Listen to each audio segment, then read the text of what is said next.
but walked me all around that Georgia campus. And then he around here spraying lies that I left early for the game. So I brought him in to straighten that whole thing on your birthday. Hey, man, I appreciate that. Quincy, what up, though, man? Man, what up? Happy birthday. That's Thank what's you, man. up. Appreciate That's what's it. up. Appreciate Happy it. Now, birthday, OG. Every year around the sun is a blessing. And I'm ready to get it in one more again. Now, I mean, we was talking about this football, though, man, this Georgia football. Mm-hmm. But then we heard something that we didn't quite like, Wick. Now, what was going on now? Well, you know what I'm saying? It was a comment from Lane Kiffin about the SEC championship. I think maybe you should play it to give context to it before we dive into it, too. Okay, well, here it goes. I talked to other coaches, so I'll just kind of give you the feeling from some other coaches that, you know, they don't want to be in it. And, you know, the risk to get a bye, the reward to get a bye versus the risk to get knocked out completely. That's a really big risk. Well, I'm gonna let Quincy. I'm gonna let Quincy jump in. And you know what I'm saying? I ain't never played football. Only two people at this table have played football. We have one legend, and then we have you. You know what I'm saying? So, you know what I'm saying? Hill, Big Real, one of the greatest running backs to ever run down Compton Road. But I agree with Lane Kiffin. You know what I'm saying? But I'm gonna let Quincy, you know what I'm saying, talk about it first, and then I'll jump in and you know, add my little 2 cents. What's your thoughts on the Q? I agree with him, but it's in the context as he's saying. Mm-hmm. What he ain't saying is the two teams that possibly could get in and have a loss. You know, he probably talking about Alabama and Georgia, of course. But both of us got 2 losses right now. Right. So you know, I actually told my neighbor heading out the door this morning, I don't want us to be in the SEC championship either right now. You know, because that possible third loss, you know, could possibly put you out the playoffs and probably would put you out the playoffs. So, you know, I agree with Kiffin. It's just the way he's saying it. You know what I mean? What he ain't saying. He's one of them teams too. You know, is what he ain't saying. So he's getting ahead of that thing too. But I do agree with him though. But let me ask you something though, Quincy. If don't you as an ex-athlete feel like, you know what I'm saying? Hey man, we want to play every week. You know what I'm saying? We want to beat the best, and you know what I'm saying. If we got to play, if we were rewarded to be able to play in it, then let's play it. Let's get it on. As an athlete, ain't that your mindset though? Instead of kind of, I feel like you know y'all dodging it a little bit. Like, man, I'd rather fall back. I don't really want to play that game. Am I wrong? I'm a fan and analyst now. No. Now if I'm playing, yes, of course. That blood's boiling. You want to go win your SEC championship. That's right. But I want the best for my Bulldogs right now. Right. And I'm a fan at it. Yeah, I ain't playing no more. So I'm in that analyst seat now. Yeah. I'd rather us not playing the SEC championship. You know, get some rest and get ready for the playoffs. This thing like the NFL now. We get ready for the playoffs. But now we got, if I'm sitting here, you know, with this same scenario and we only got 1 loss or we don't have any losses right now. Okay. Yeah, well, let's go play for the SEC championship. But if I'm in uniform in that locker room down in Athens, Georgia, yeah, I want to play in the SEC championship. But in this analyst seat and wanting the best for my Bulldogs, nah.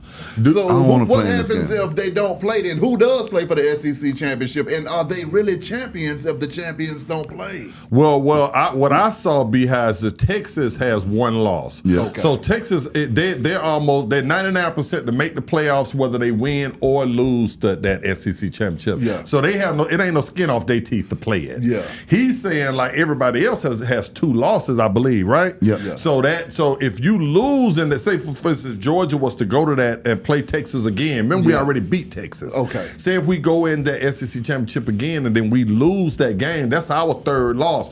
So that loss, not only do we lose the SEC championship, but we're not in the playoffs. It knocks us out of the 12-team playoff is what kind of what he's saying. My thing is, you know, I want to play. You know what I'm saying? I would like to see my Georgia Bulldogs play. Another question I want to ask you two, Quincy. Now that there's a 12-team playoff, has the championship games lost the luster? Are they going to be as important going forward? And that's all of them. Big Ten, Pac-12, Big Ten, whatever. Have it lost that championship game lost its luster because of the 12-team playoff? Well, financially, no. because both teams participating in the SEC championship is going to get a pretty good check. So financially, no. We'll have to see. I don't think so. But right now, strategy-wise, me being a fan, I don't want us playing in that game. And two things. I mean, well, one thing first is that we hadn't been healthy all year. I think our healthiest game was against Texas out there in Austin. Heck, that was October 19th. We're still, and one of the things I noticed on last Saturday, we had some key players not even playing on third downs, trying to get them rest to the fourth quarter. So, so yeah, man, it's a lot of scenarios going into it right now, that I'm thinking about that, not wanting me to play in the SEC championship. But you saying right now, and then we the only two football players sitting at this table. That's true. And you saying, you saying let's get it on right now. Player sitting at the table. There's one legend and there's one could have been. And there's a no show over here. So we got an ace and a possible spade. We got a ace. A nine of clubs. You trying to make it walk? No, I'm a king of clubs. Okay. Well, ace of clubs. Yeah. I agree with you. I definitely agree with you. I think that, you know what I'm saying, me not being a football guy, I think the SEC should have at least 4 automatic spots because we beat each other up in the SEC. I feel like a 2-loss Georgia or Alabama or even a Tennessee is better than a Illinois or a 10-0. The 12-0 Illinois or Indiana. BYU 11-1. You understand? Indiana. I forget. Indiana. I feel like even if they have 1 loss or a 0 loss, I feel like the SEC, a 2-loss SEC, pretty much can beat any team in the nation that's undefeated. I'll take my chances with an Alabama or a Texas A&M over Oregon. You know what I'm saying? Now, I don't. Yeah. Because Oregon been recruiting, great the last 3 years. Then they got that Nike money behind them. Yeah. But still, the SEC is a whole different animal. In meaningful bowl games, we've showed that too. Right. Versus other conferences, man. Like now, I will say over, I guess the last 10 years, if it's the Outback Bowl or, maybe the Alamo Bowl or something like that, you get an SEC, team playing in it, you'll see a lot of players not playing in that game. But when it comes to the playoffs, and teams, vying for that national championship, we come to play, and we've showed that in years past. And everybody knows, they're looking up to the SEC, man. So, no, I agree with you with that. All right. Okay, now in other news, LeBron James, he just tweeted, I don't hear none of them Colorado football Deion Sanders haters being upfront and loud. They're in hiding now. Laughing emoji. Coach Prime said, we coming. Well, it's we here now. Love what's going on. They're in Boulder. That's on Quincy. I'm going to stay away from that one right there for now. I love it. I love it. I'm going to try to see if I can go to one of my Facebook posts. I probably can't get to it. We probably don't have enough time. Right? Yeah, we do. Yeah, we do. But I stated this same thing. I think it was maybe about 2-3 weeks ago. And what I stated was, I just don't see all you supporters from Deion like you did, when he first got there. I think they got off to a couple wins, and then you seen everybody getting behind Deion. And then when he started losing, they started dropping some games. Then you seen everybody run. Right. And I've been a big supporter of Deion. And one of the biggest reasons, man, one thing that can't be denied, and a lot of people want to talk about his brashness and his confidence, which that's what it is. And that confidence comes from the Lord. But I always have said I never count out somebody's deep relationship and their anointness that you can just feel on them. Then also, man, what you can't count out either, is this is a man where you can just see and vision how his players come out and work they butt off for him. Yeah. He loves them, like all of them is his sons, and you can see it, in the way they go out and play. It ain't just Travis and Shador, and it's all of them, man. Yeah. And but this, I think the least thing that's being accounted for is his coaching staff. The people he go out and hire, the Warren Sapps. I'm drawing a blank on his offensive coordinator and his quarterback coach. You know, the biggest secret now, a lot of people don't know either, is who's coaching Shedeur behind the scenes is Jeff Blake. You know, used to play for the Cincinnati Bengals. Yeah, Jeff Blake has actually been his personal quarterback coach, you know, for years, since he's been a little kid. Yeah, so shout out to my boy Jeff Blake, man, doing a lot of work with Shedeur behind the scenes, man. But I'm gonna find it here in a second, though. Do you think that? And you know, and you know, I may be wrong. You know, I always add, you know, the racial undertone to it. I mean, really? Do you think that there was, because you know, I'm a fan of Paul Feinbaum. Yeah. I don't know if I'm maybe the only black that look at it. I look at it. Yeah. I look at his show and everything, and he was going hard on Deion, and he was, you know, he had a pack of haters that was riding with him that kind of looked like him. Yeah.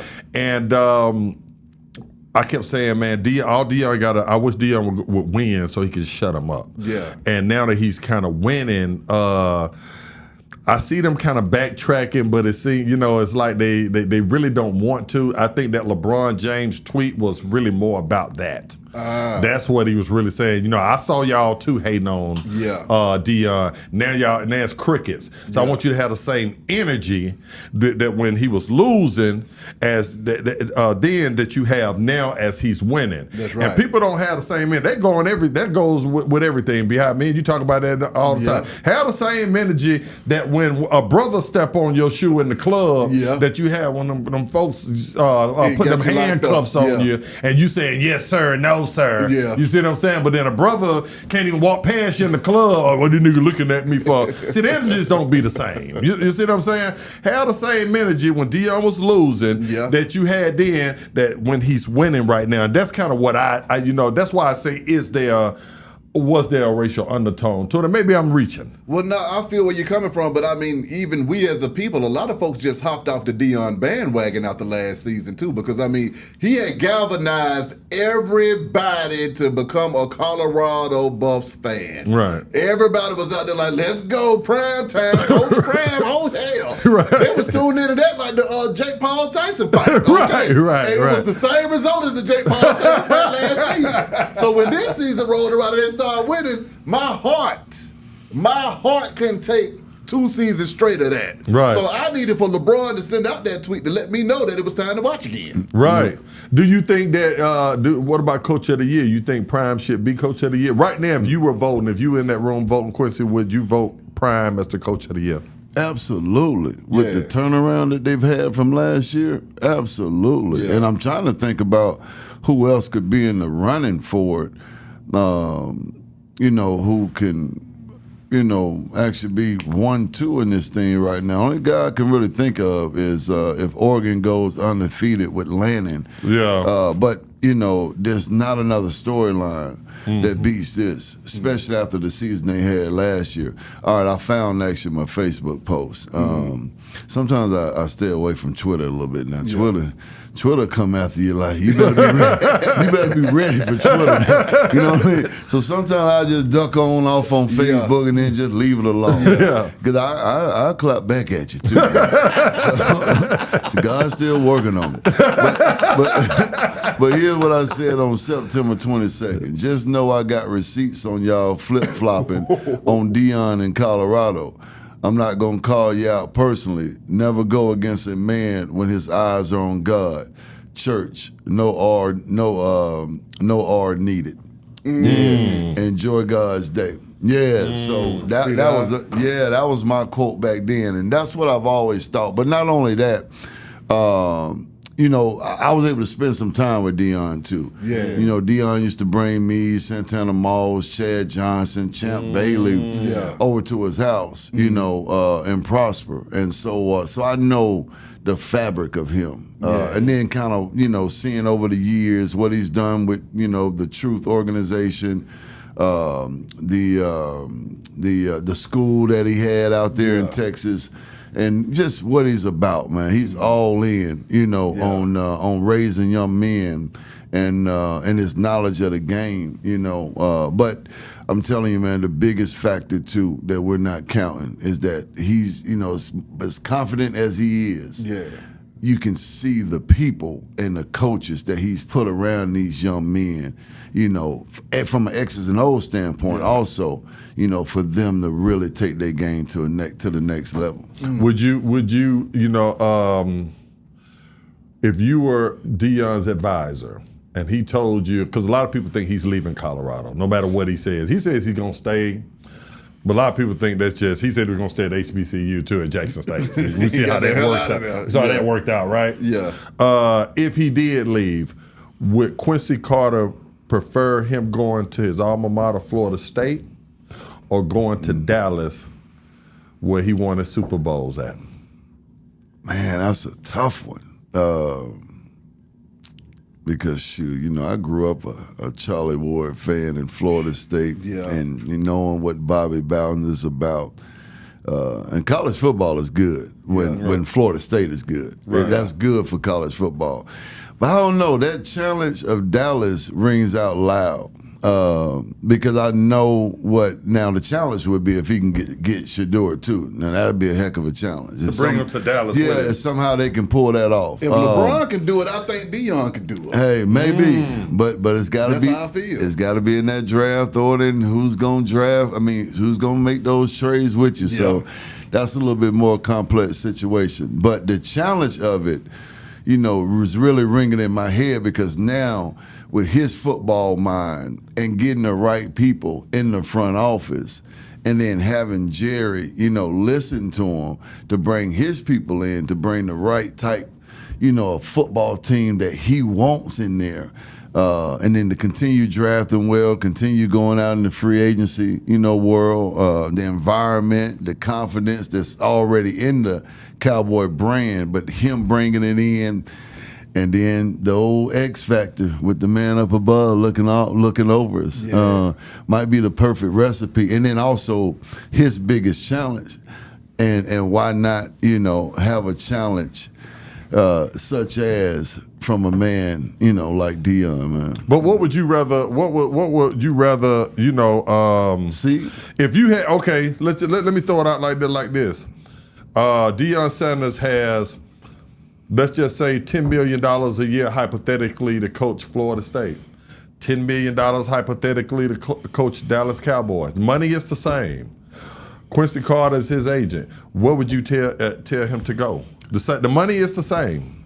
Knowing the man he is, I would want to challenge him to take the Cowboys job. I really would, because it would be more of a challenge. Yeah. You know what I mean? The Florida State thing, I think he's proved, even though it's at Colorado, that he can bring guys in and win games on the college level.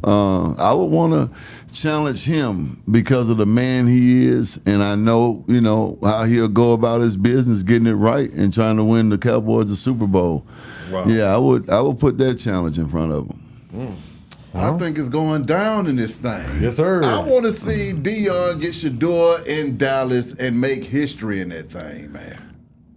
That'll be hard. I'd rather hit Atlanta. Me and you talked about that. You and I talked about a long time ago. You get Deion and Shedeur in Atlanta, all hell is going to break. Absolutely, especially with the offense that we got right now. I hate to pivot to Atlanta. Yeah. You know what I'm saying? But that's why I would rather, if he did go pro, if he did go to the pros, that's why I'd rather see him at first. Well, I'm going to need you to put in the call to Arthur because, see, I know you got a close relationship with him. Ever since that Falcons 50 thing with the legends going out there on the field, you and Arthur been like this. We've been like this right here. Happen? Yeah, I maybe I'll get Quincy to call him and then get on the three-way. Okay, you're going to get him on three-way. Yeah. No, you're going to do the Diddy thing. You're going to get him to call and put the three-way on there. Yeah. Okay. Now, the biggest question, what y'all going to do with y'all cousin and Penix now? That's how you're getting rid of all of them. If Deion and right. Yeah. And I like Penix. Do you like Penix?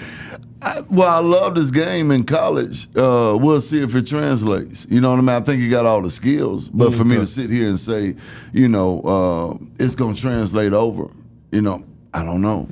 Is he got the right coaching? Now, I do know he has the right tutor and Cousins to sit and watch him navigate the pocket and know how, learn how to be a pocket passer. I think that's perfect for him. Okay. But he hadn't done that a whole lot, at Washington. It was quick game and a little play action, maybe get back there, 5 to 7 times a game. So watching Cousins navigate that pocket and be a pocket passer is the perfect recipe for him. Wow. Yeah. Well, we're going to have to figure that out. As always, Quincy, appreciate you pulling up on us, y'all. Yes, sir. Galaxy, you got anything you need to let them know? Yeah, man. Happy birthday to my nigga. You know what I'm saying? Appreciate it, man. And I see that you got on your Colorado Buffaloes outfit today. Like I'm ready for the game. Like you ready for the game. and I want to say before I leave too, man, that we will be having Quincy coming back. Thanks. You know what I'm saying? Every single week talking about the sports. You know what I'm saying? Exactly. So we finna pivot over that. So all y'all ex-athletes out there, high school athletes out there, Don't get mad college now. pros. Don't get This is your man. Don't be calling my phone trying to get on the show. Call Quincy. Cause be how you don't put everybody off on me. You got everybody in America calling me about an interview. But man, hey man, everything is good right now. We blessed, man, and I'm glad you saw another year, brother. Hey, appreciate it, man. Behind Radio Shout, Big Galaxy, Quincy Carter. We gone.